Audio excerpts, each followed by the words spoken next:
So, hello and welcome to another episode of the Turn 5 podcast. It's myself and Ben, uh, when Ben's Wi Fi decides not to crap itself, uh, this week. And we'll be going over all of the action from Formula One and bring you the results of Formula 2 from the Qatar GP weekend. And then we'll bring you our predictions ahead of the season finale in Abu Dhabi.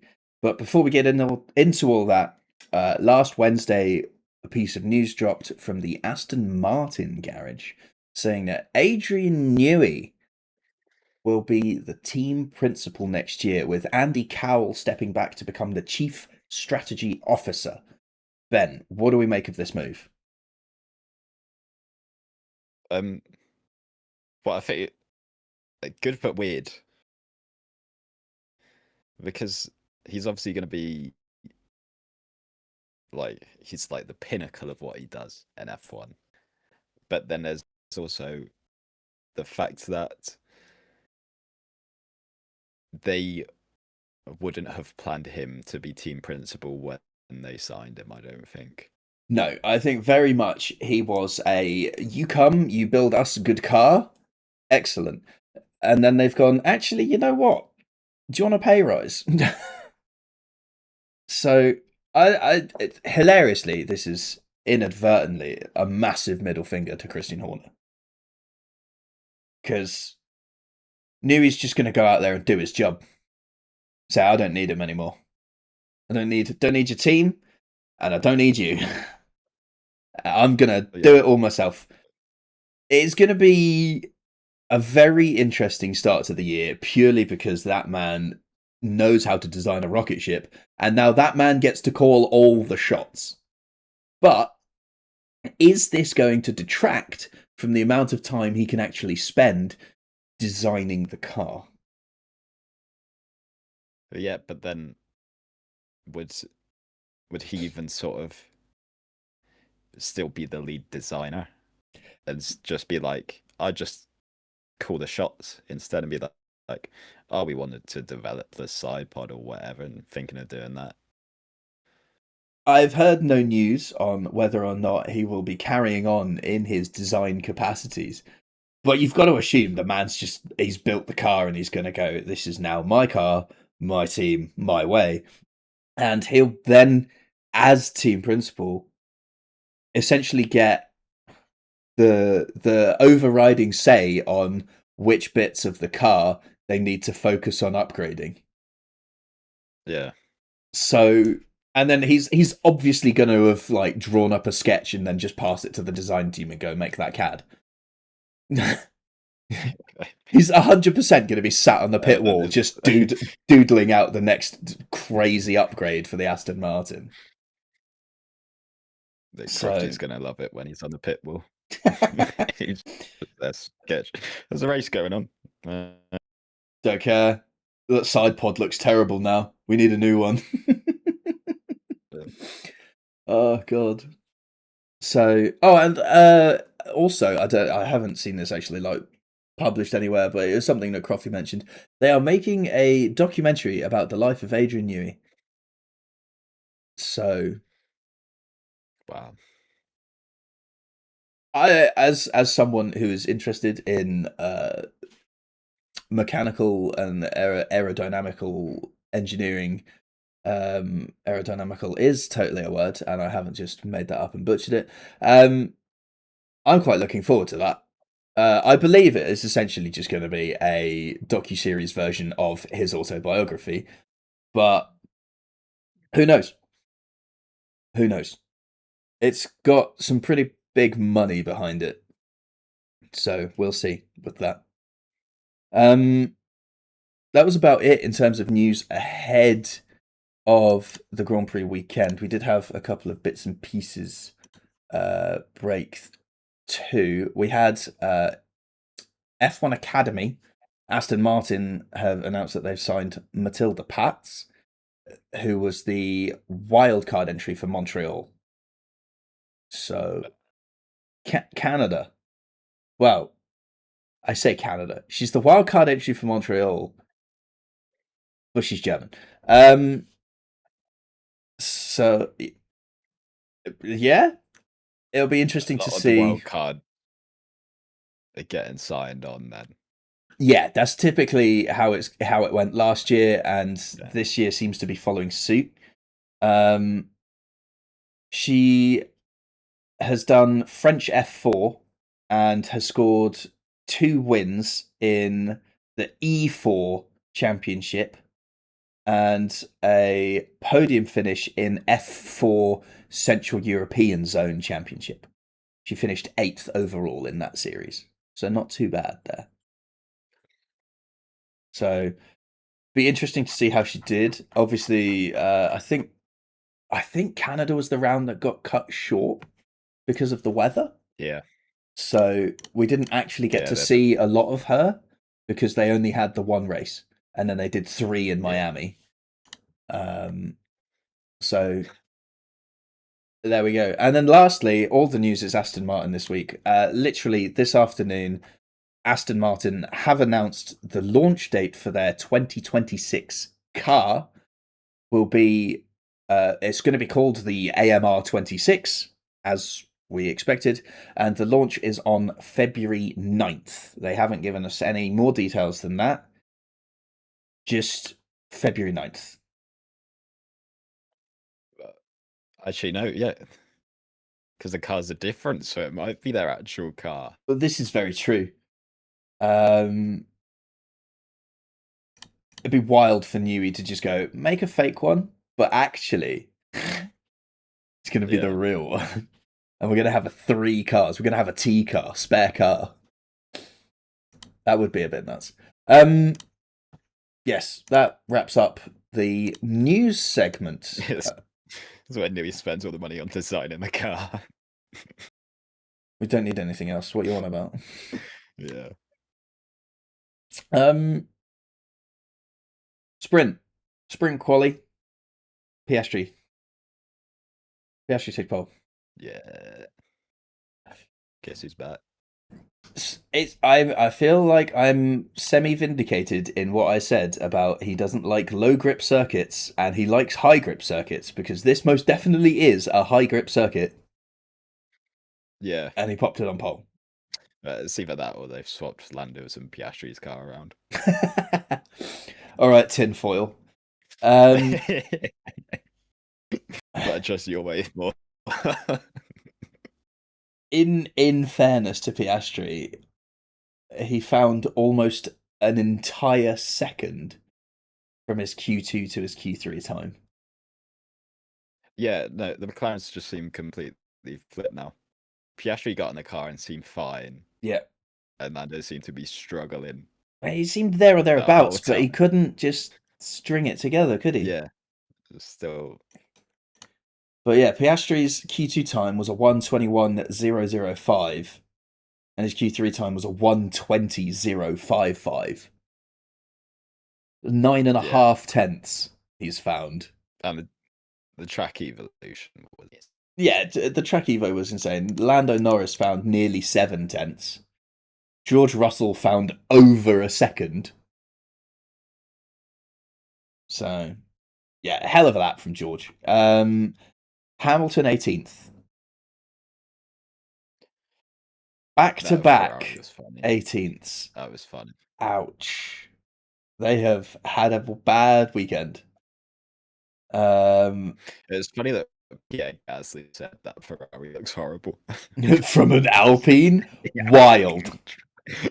He is driving a tractor, literally the slowest car on the grid, and he says it looks bad. That's how you know it's bad.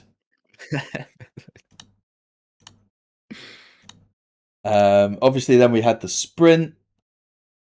It was pretty cut and dry, to be honest. It was dull. Qatar needs to be banished. Qatar is not great when no pit stops are involved, and it's only mediocre even when they are. Yeah. Piastri just wandered off out front, and basically it finished pretty much as it started. I think Max gained 2 at the start, and that was it. Yeah. So you just let him by, which was strange. In fairness, Tsunoda did say he'd offer his help to Verstappen in the championship fight before the weekend. So, but it's the first time. It's the first time Sonoda's out-qualified Max all season, and it comes right when Max is trying to get the most points possible. Like, it's about what are the saying odds? that before the weekend, and we're like, yeah, no, I don't think. Don't think you're going to be much help from Yourself, 16th, mate. Yeah, and then he bangs it in 5th. Yeah, fuck's sake. You keep. And then That's fucking dumb. Yuki and Kimi decided that they'd play ping pong with track limits penalties.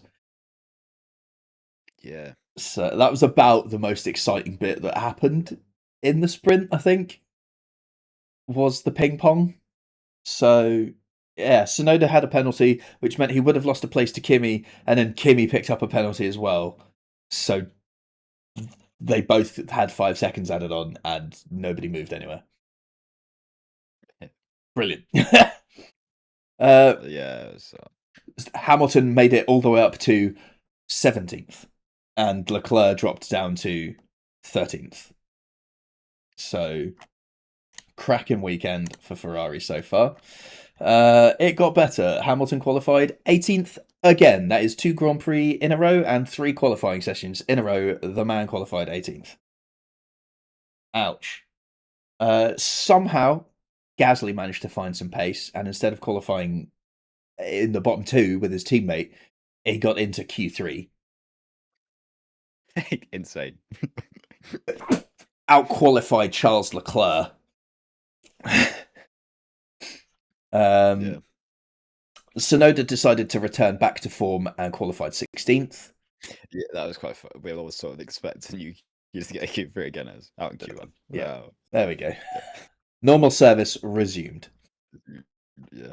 And then Oscar and Lando aborting his final lap after a mistake, and then I don't know what happened. He made a mistake at like turn 2, fine, abort the lap and then go again, but then he just didn't go fast enough around the track to get to the line in time. Yeah, I think he was going to be out of fuel. Bummer. Yeah. Bummer. Fine margins, I guess, because obviously you don't want to carry the extra lap, but also it's more of a just in case kind of thing, isn't it? So swings and roundabouts. Yeah. Qualified second, finished 4th. Brilliant. The race. Lap 7. What do you make of it? What of Hulkenberg? Gasly Hulkenberg, yeah. It was a racing incident. It's very reminiscent of Carlos and Lawson at the Dutch Grand Prix, isn't it? The corner layout is very similar. Well, yeah, but then the FIA went, actually no. So it's very reminiscent. The corner layout's pretty similar. What did they say? They've recalled another document. Man, can they just not get it right? I want to see what that one says as well, actually, while we're here. Final sprint starting grid? No. Provisional starting grid. Fine. Final starting grid. Ocon, false start. Yeah, that was unlucky, son. So minimal.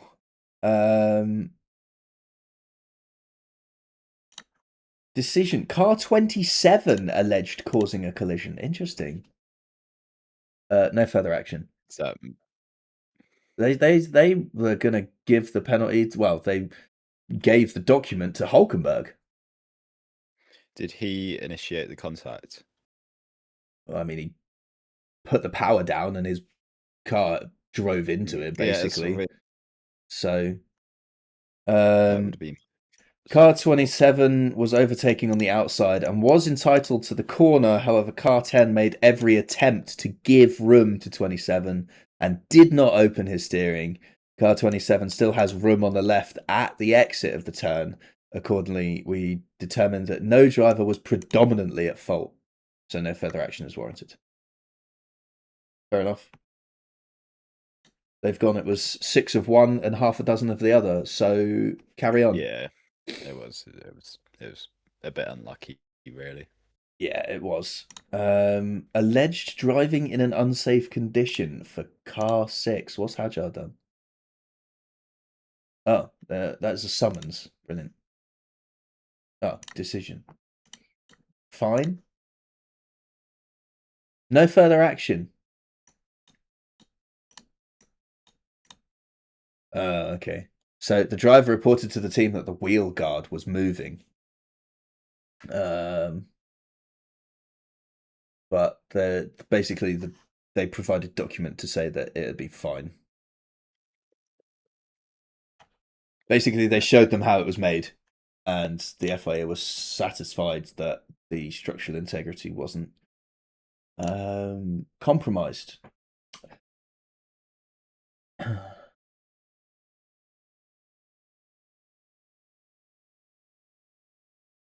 Right, so the only other one I've got, what do you make of this one?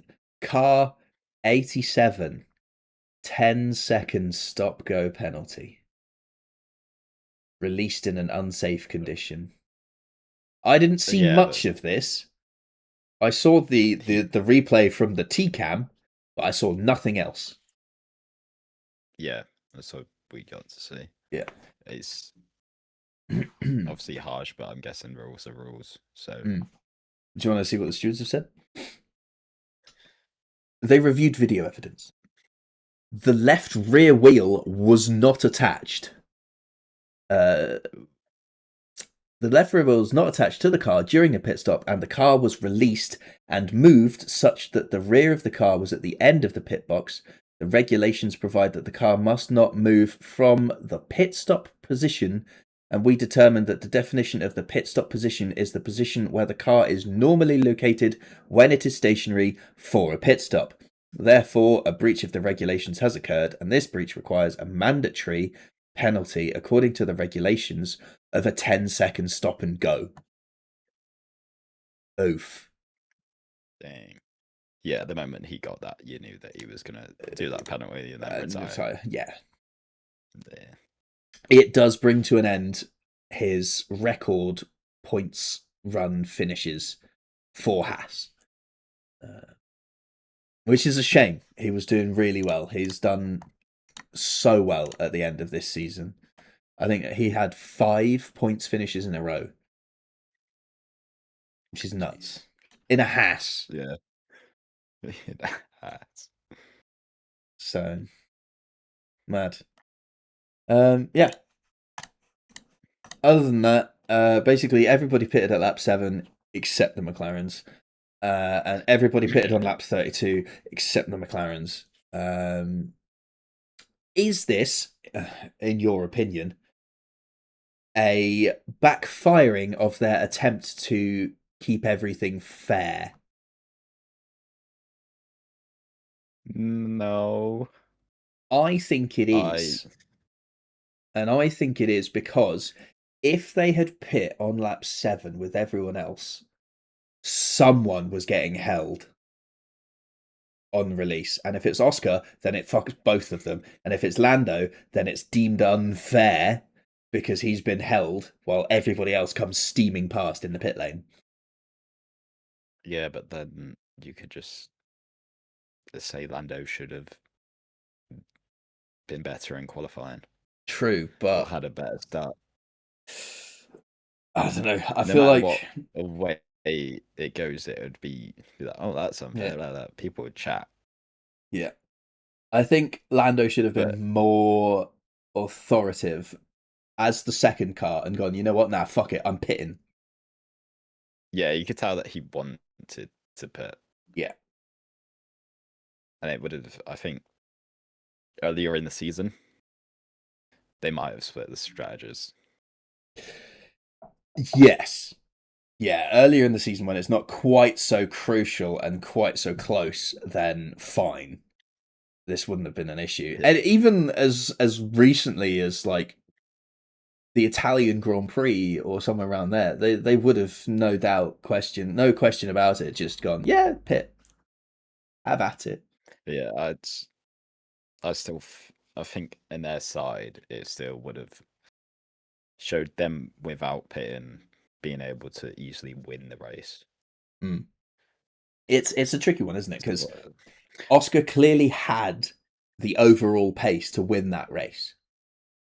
yeah, he's the fastest driver all weekend. Yeah. He finished less than 8 seconds behind Max. And he had to do 2 pit stops under green flag running. So he's lost half a pit stop, which is about 13 seconds. Yeah.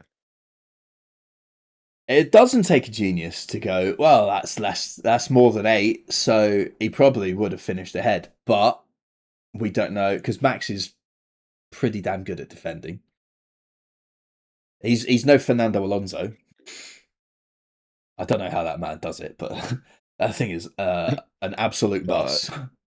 His first stint was impeccable, Alonso, as prime again. Just holding everyone up. Yeah. There's a 15-car DRS train. Last couple laps. Yeah, I'm gonna trot off now. It was 100% the exact same as that Monaco race where he's just there filling the racetrack with his car, going, "What? Yeah. You want to race? That's a shame." But it does sort of highlight the issue with the circuit, doesn't it? Yeah, you just get Alonso to expose every track on the calendar. Yeah, he does such a good job of it as well. I think you can boil the problems with the track down to one simple fact. The track was designed for MotoGP. And it's shite. It's fine for MotoGP. It does exactly what it needs to do. MotoGP is a very different discipline of racing to Formula One. And therefore has very different requirements for what makes a good circuit. Because it's just... Qatar just ain't it.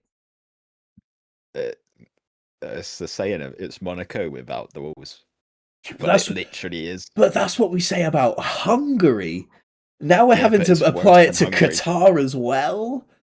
It's so much. Hungary's better than this. Yeah, that's the problem. At least at Hungary, you don't have to be forced to do 25 laps. Yeah, true. At least at Hungary, the tyres last. Yeah. And there's weather. Yeah.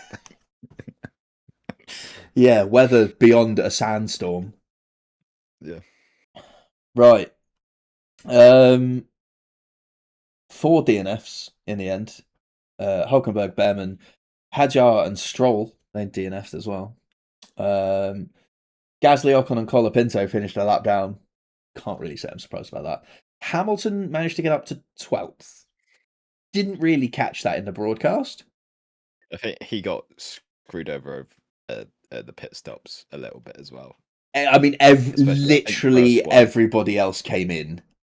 So there's always going to be some winners and losers. I think he was stuck behind Charles, who was stuck waiting to get out. Yeah. George Russell got buggered in the first round of pit stops as well, because I think Mercedes missed a gap to filter Antonelli out into and held him too long. And from what I could see, I was only watching on my phone, so this is the size. I think that it was either Hadjar or Lawson. Yeah, it was. I think it was Lawson, and yeah, it was a bit, but it was okay once you saw the onboard. Just from the angle we first saw, it was like, oh, he's literally been released into the side of a car. Yeah, like, oh, they're going to be side by side. Side by side in an extremely busy pit lane, not the one. Yeah. Tsunoda managed to grab a point. It's all right. It's not bad.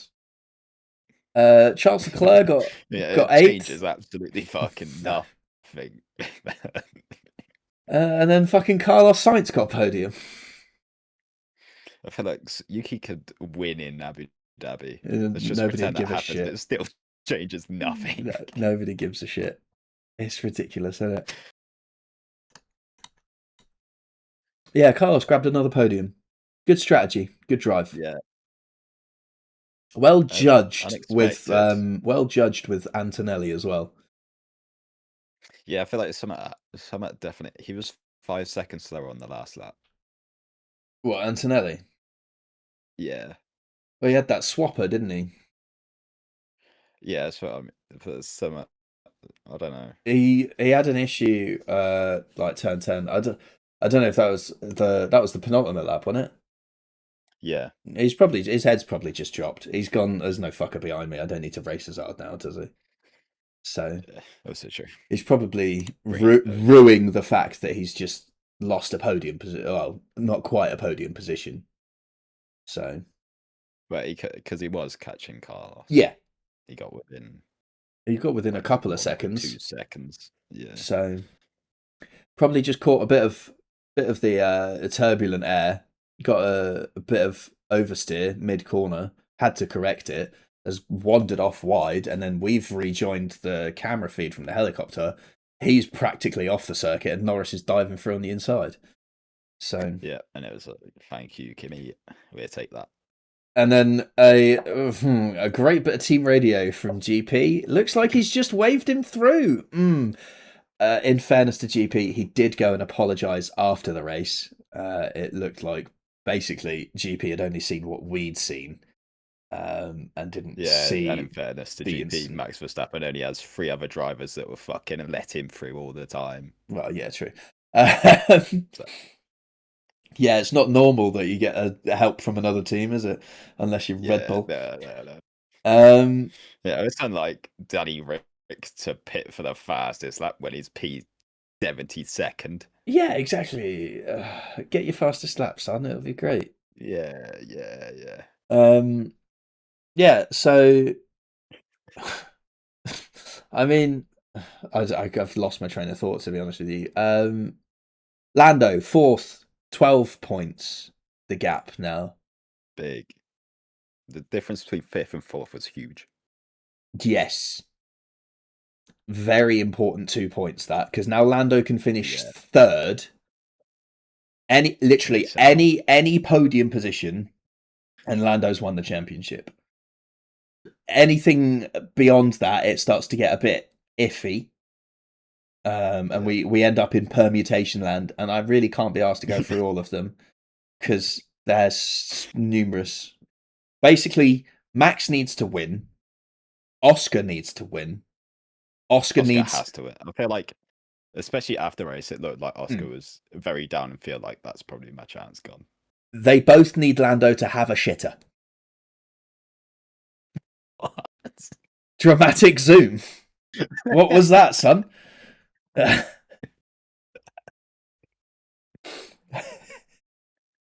Did your camera just wake up? My camera just decided to do that for no reason. Auto framing. Basically, yeah. The Oscar needs Lando to basically score 0 points. I think the highest Lando can finish and Oscar still be in contention is 9th. If my maths is right. 16 point gap. So Oscar has to win if he wants to be considered. Max needs to win to give him the best possible chance. Lando just needs a podium. Yeah. The interesting thing would be, I know a lot of people have been going down the route of, would Piastri let Norris through to claim the title? My thinking is, say Piastri's leading the race. Let's just pretend Max is nowhere. Would Piastri be doing an Nico Rosberg or Lewis Hamilton in 2016? Backing him up? Yeah. No, because even if Lando's third, Oscar's not getting enough points.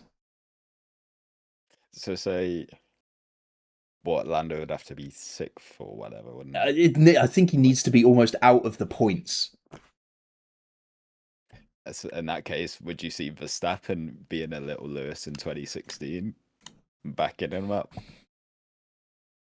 So Oscar's on 392. Yeah. He's He was 4 points to the good at the start of the Grand Prix, and then has gained another 6. So he's 10 points clear of one Grand Prix victory. So, yeah, like 6th. Yeah. It's tough, but I think as long as Lando has just basically a bang average race, he should be Yeah, well, fine. he But needs a good race. his problem will be if Max wins.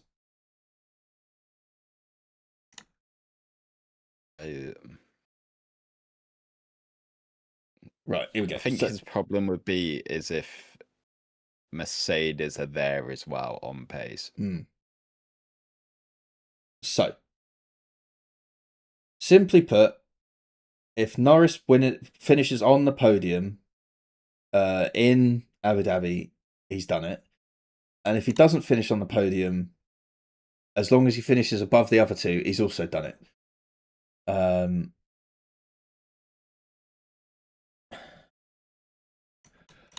The tricky bit is all 3 drivers are currently on 7 wins.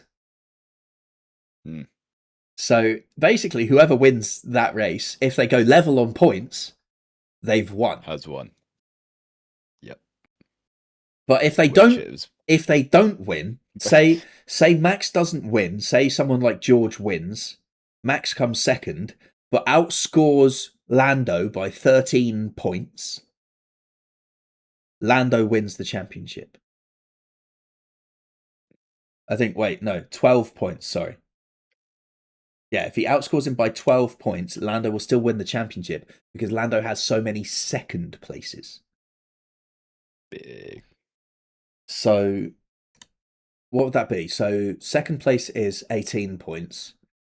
What place scores 6 points? So, Lando could finish 7th in that scenario. Which would, I mean, if he doesn't, it's a poor job. Yes. Verstappen's clearest route is that he wins and Norris finishes 4th or worse. Yeah. He also needs to make sure he outscores Piastri by 5 points. Which, if he wins, he will. Yeah. Norris has to finish 6th or worse. If Piastri finishes 2nd, Norris has to finish 10th or worse. He also has to he also requires Verstappen to be 4th or worse. Any other scenario for Piastri to win the title requires him to finish 17 points ahead of Norris and 5 points ahead of Verstappen. The only way you're going to finish 17 points ahead of someone is if they don't score any points and he's 2nd or better.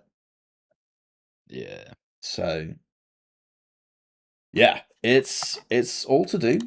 It's the first time in a long time we've had 3 drivers capable of winning the championship at the last round. I'm not enjoying it. I'm too stressed. I don't know. I'm not. I'm all right. My heart rate, man. My heart. I can't. I'll be bad on the day, but the getting 4th instead of 5th was a big breather. Yeah, it certainly was. Yeah, that put him back on 3rd is fine. Yeah, that was the crucial thing, because going into the race, it was just like, as long as he gets 3/3, he's secure. He got the 3rd in the sprint. He didn't quite get 3rd, but he's still got enough of a buffer that 3rd will still do. Yeah. It's still a bit rough, though. I want to see what my heart rate was doing during this race, given that I was sat on my ass. Because I looked at my heart rate at one point, and I was at 90. like 95 or something, and I'm just sat down. That is not sitting, resting heart rate levels. What time was the race? 4, 3, 4? 4. 4. There is a big spike about lap 7. Oh, that's the cock up, you know. He's like, oh fuck. So at 25 past 4, my heart rate was as low as 66, and then not even 10 minutes later, it's up to 86.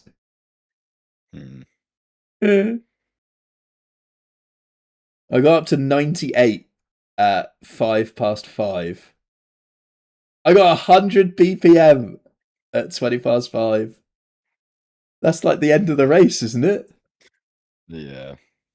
What's the total running? An hour 24. Yeah, that's the end of the that's Norris getting past fucking Antonelli. Yeah. I got to 100 BPM. Bear in mind, my threshold, apparently, for moderate intensity workout is 113 BPM. What the fuck? Mad. Oh, and then I ran to the shops. I was like, what is that spike in my heart rate? I realised I didn't have any milk, and the shops were going to close in like 20 minutes, so I ran. Put on a little jog, and got to the shops. I was like, why is my heart rate 147 at like 10:45? Milk. Yeah. Oh. What are you saying? You bastard. I've got GPS location to associate with that heart rate, thank you. Anyway, right, that about wraps up our review segment of that. F2 results. Yeah, Qatar's shit. Yeah. You don't want to go there again. No. Obviously, it was kind of crunch time in the F2 Championship going into this round. Leonardo Fornaroli was in pole position at the top of the standings. And he qualified second. Ollie Goethe put it on pole. Top job. 0.04 of a second separating the top two there. So pretty damn close. Pardon me, excuse me, sorry. Sprint race. Inverted top 10, and Richard Verschoor, who was on reverse grid pole, took the reverse grid win. In fact, the top 3 were as they qualified. So yeah, that was Verschoor's title charge coming back. Yeah, it was a good haul of points, but it was quite funny see that people would be like, "Oh, if he joins F1, then he's going to have to change his name because they can't have Verstappen and Verschoor being Ver." And everyone else was like, "He's been in F2 for about 16 decades, mate. It's not going to happen." No, but equally, they'll just do what Verstappen did when he joined, and we had Vern. Yeah, BS. Yeah. So it's not. It's not the end of the world, but also that man is a career F2 driver. Moving to Formula E next year, isn't he? Yeah, that's probably where he belongs. Yeah, probably. Feature race. Victor Martins won. He qualified. Where the hell did he qualify? Third. Qualified third. Won it. Ollie Goethe DNF'd after 11 laps. I don't know what happened there. I haven't seen the highlights yet. But Leonardo Fornaroli finished second. And with that, oh boy, claimed 20 points. Obviously, he got the fastest lap there then. And with a 23-point haul from the weekend, takes him to 211 total, leaving him 41 points clear of second place, which means he has claimed the championship round early. Leonardo Fornaroli has gone back to back. The challenge is to win the F1 title, having not win a race. Yeah, true. Got halfway through in F2, and then he's like, "Fuck it, I've got to win a race," which is fair enough. Yeah, sprint race at Silverstone, sprint race at Spa, feature race at Hungary, sprint race at Monza. He ruined it. Yeah. He had a good second half of the season, it's fair to say. From July onwards, But it's also, he turned up. He might be given the Nick de Vries treatment as well. Yeah, I don't see where he's going, personally. Yeah. So, say hello to for you. say hello to Felipe Drogovic on the sidelines for us. It was nice knowing you. It's a shame, isn't it? I feel like there needs to almost be an F1 backed team for the champion. You know, they can pick whoever they want for one of the cars, sure, but the second seat for that first year is guaranteed to be for the F2 champion. Because otherwise, what's the fucking point of F2? It's not. We need the only seats that RB stuff now. Yeah. Yeah. Isaac Hajar says he's going to be on the grid next year, but he won't say where. So obviously that's fucking Red Bull. It's Red Bull, yeah. Yuki Tsunoda's probably just being ejected to the void of Super Formula. Yeah, he's been... That'll form the re. Weck. Weck's the best of a bad bunch, you know? Yeah. And then Liam Lawson. That's really harsh on Weck. It is, but there's Le Mans. Yeah, but at least it's entertaining. Yeah. And there's definitely there is also IndyCar. There's definitely a pedigree of driver that have done F1 and then gone on to do WEC as well. So yeah, JB. Yeah, and then obviously Lawson, they're probably just going to keep him in the V carb. Yeah, so he's been doing all right. Yeah. He's got back on form, hasn't he? So it's a bit. Yeah, he's been holding his own against Hajar better this time. So he was sort of getting walked over at various points in the season. But at least he doesn't. At least he's not getting sent to DTM. So, you know. Not being given the Alex Albon treatment. Nah. Right, Ben. This is it. Crunch time. Abu Dhabi prediction. Actually, you haven't even done the prediction results of Qatar. Sod it. We'll do those quickly. Chris won this week. Thank God he's not here. He scored 6 points. He got the top two on the podium correct. He got nothing else right. Ben, you finished second this week. You got the sprint winner correct. And you put Piastri on the right place of the podium. 4 points for you. I got 3 points for saying Verstappen would win the race. And Sonia got 1 point for putting Verstappen on the podium in the wrong place. Which means the standings are, I am on 64, Chris is now in third on 67, Ben, you are on 73, Sonia is on 80. 7 points the gap. Hold on.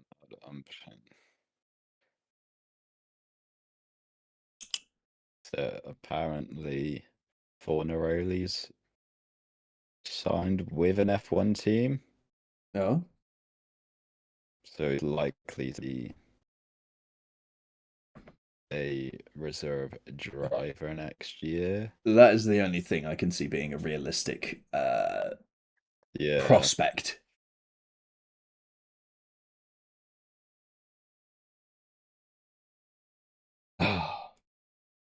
So Ben, you're 7 points behind going into the final round. How do you feel? Ooh, I feel like Max Verstappen. You're on the charge. Bold predictions, everybody got ruined with that. I know, and like Kimi Antonelli. Oh God, I'm gonna make that big wobble. I'm doing Nicholas Latifi. Oh God, Ben, your bold prediction was that a championship contender would have a pit stop longer than 5 seconds. No.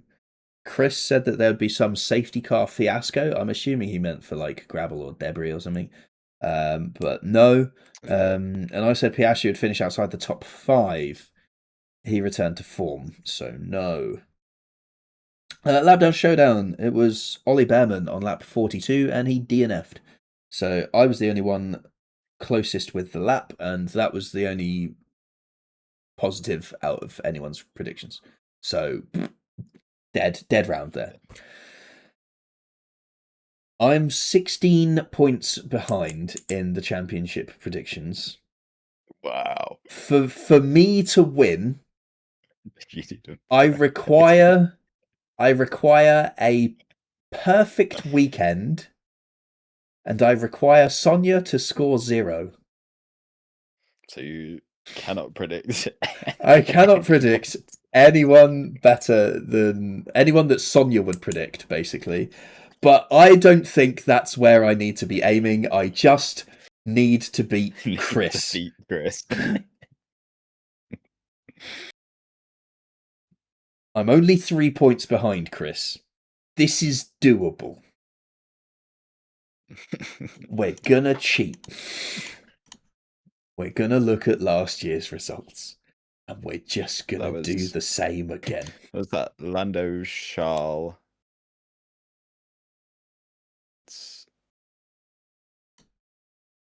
Like George or something, was it? I have no idea. It was a McLaren double Ferrari. Let's not copy last year. Yeah. Yeah, because Charles Leclerc was on the podium in Qatar as well. So yeah, we're not copying last year. We're just going to have to go on vibes and current form. So therefore, I'm saying that pole position is Lando Norris. The race win will be Lando Norris. Second place will be Max Verstappen. And third place will be Oscar Piastri. Nice. I swear to God, if Chris predicts this as well, I'm going to be fuming. Is there a Mercedes on that podium? No. Should be safe. Should be sound. All right, Ben. Pole position. Who are you going for?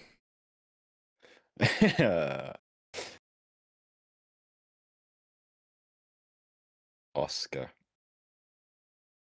Podium. I think it will be.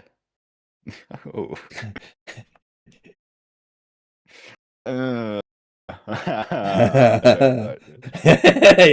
It's awkward, isn't it? Yeah, because I want to say.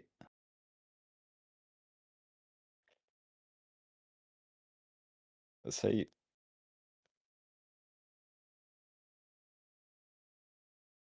Piastri, Norris, Verstappen. I also think Piastri has to sit out FP1. Yeah, he does. But that won't. It's Abu Dhabi. I know, everyone knows Abu Dhabi and slow down back to front, but, you know, every little helps, right? Bold prediction. I don't actually have one yet, so what have you got? Oh, God. Actually, I've got one. What's your top 3 to finish within 5 seconds of each other? I'm gonna say a safety car within the last. Can I say 8 laps? How very Latifi of you. Yep.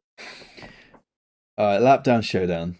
I can't. Yeah, how much I'll be shitting bricks the safety car on lap 52 and Lando's like third. You know, oh no. It's Verstappen leading. I want to say it's 56 laps. Yeah, something like that. Abu Dhabi. 58. 58 laps. Ben, who are you going for? Who's gonna? Oh, I could say Lewis. Yeah. On what lap?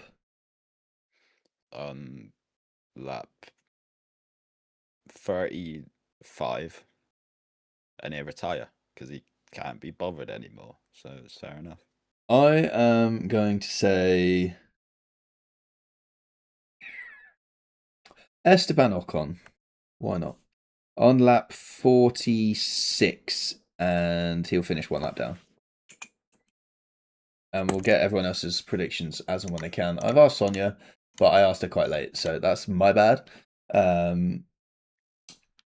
Yeah, I think that about wraps it up, to be honest. We've got one last round.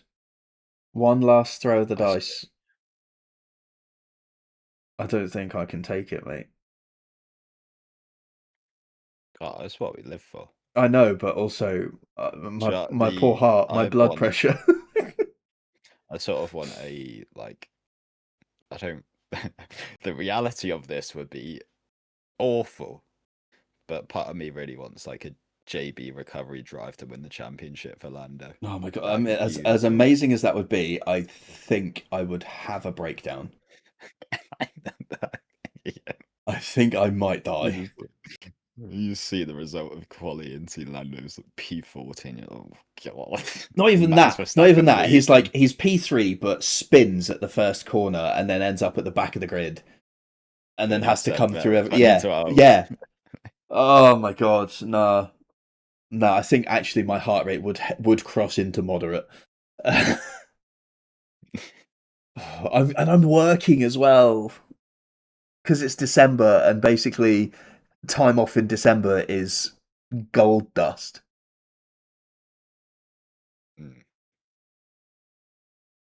I'm gonna have to have it on the radio in the van, which makes it so much worse because you can't see. The worst bit is definitely the race start, and then it'll be if he's comfortable in a title winning position, making sure the car lasts. Yeah, if he's comfortable, it's all about the pit stops. Yeah. Because if the pit stop goes wrong, then suddenly heart rate's gone. If he's not comfortable, it just makes me uncomfortable. Oh, I'm not ready for this. I'm not ready for this. But also, I want to watch it right now. Yeah. Oh, God. It's only Monday. We got 6 days yet, mate. That was very Essex of me. 6 days. 6 days, mate. Right. On that note, thank you for listening and or watching. We will see you at the same time in the same place next week for our final race review. Oh my god, don't jinx it, mate. For our final race review of the year. Until then, thank you and goodbye.